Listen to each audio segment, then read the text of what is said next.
about you? So I'm Ellen Stevens. I've been in the hearing profession for about 20 years.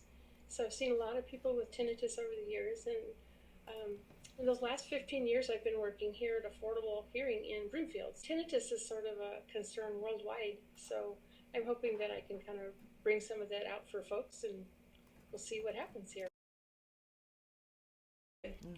So tinnitus is any kind of noise that a person hears that is not occurring in the environment. So it's used to be associated with ringing in the ears. However, it doesn't have to be ringing, does it? Some people have low frequency tinnitus, which tends to manifest like machine noise. I have one lady who calls it constant jackhammer. Now, the first thing I'd say is if you have tinnitus, the first thing you should do is get a baseline hearing evaluation. Because my little man yesterday, remember, he thought he had no hearing loss, but we found this notch. So I put a pair of open hearing aids on him, just programming for the notches that he had, the hearing loss that he had in only those areas. It gave him tinnitus relief. It didn't take long either. I mean, it was within 5 minutes. A lot of it, if we can bring the brain some actual sound from the environment instead of having it create its own, then that gives us relief from that sound that's going on in the background. Now, that doesn't work 100% of the time. Some people have pervasive tinnitus that has been going on for so long that just wearing a hearing aid won't help. And then we have what we call tinnitus masking solutions. So most modern hearing aids, especially the better quality hearing aids, have some tinnitus solutions inside them that we can activate for anyone who's still suffering from tinnitus.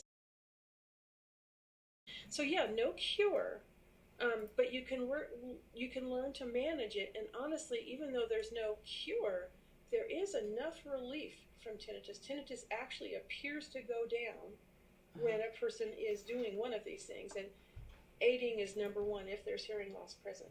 If there's no hearing loss present, go directly to, helping with outside sounds. You could wear earphones or whatever you needed to do.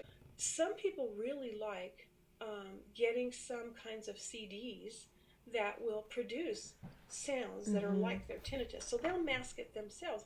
And there's several good ones out there. We used to have these CDs that had like mechanical, electronically produced sounds. And that's kind of what we're doing in the hearing aid. But now there's some really nice CDs that have nature sounds. And the person chooses the tracks that help them the best with their particular tinnitus. I think that's fabulous. Well, the first thing that will cause tinnitus, and any veteran can tell you this, head trauma. If you if you hit an IED and your truck got blown over, you had two kinds of trauma. You had acoustic trauma, which is a huge, large concussive noise, but you also fell, somewhere and hit your head.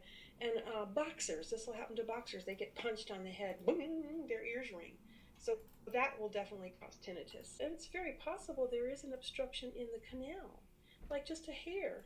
A little hair, a real literal hair in the ear. We have lots of hairs in there. But if a hair grew the wrong way and is touching the eardrum, that can cause tinnitus. A little wax that's got jammed down onto the eardrum, maybe because somebody used a Q-tip when their doctor told them never to do that, that can cause tinnitus. Sometimes it's hereditary. For instance, Meniere's is often something that people in families run into. And Meniere's is simply where the cochlea has too much fluid in it, so these little nerve endings that are in there are pressing down all the time. The fluid is pressuring them down. So as a result, they're leaking signal or sending signal to the brain that's not related to outside information, but simply related to the fact that they're pressing down on the nerve center, sending a signal to the brain. So that's Meniere's. That's inheritable. Like certain medications that may have saved your life. Chemotherapy is going to be something we need to take if we have cancer, but it can cause tinnitus. And there are a lot of other medications that we have to take to preserve our health, but will unfortunately be toxic to the ear, ototoxic.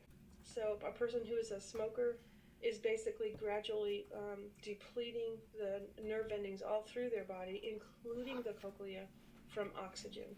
And that will cause some tinnitus, or certainly can exacerbate it, make it worse. Oh, TMJ can cause it. So if you have a problem with the location or the dislocation of this joint, the temporomandibular joint, that can cause tinnitus, and that can be remedied. So you could check with your dentist to see if he feels there is a problem there, and they can usually do something to relieve that. Long-term exposure to noise, like we know, short-term exposure to noise. So yes, concerts for sure. Exposing ourselves to loud noise on purpose is fun when you're young, but not so great when you get a little older. But that experience, especially if it is repeated, because you love to go to concerts, will result in permanent damage 40 or 50 years away. Permanent effects of the nerve endings going, okay, I did my best to stand up straight for as many years as I could, but I'm tired now. And so as it bends down, we have less hearing response. Instead of the whole response, we're just going to get less of it. And we also have a signal being sent to the brain the whole time, which is tinnitus.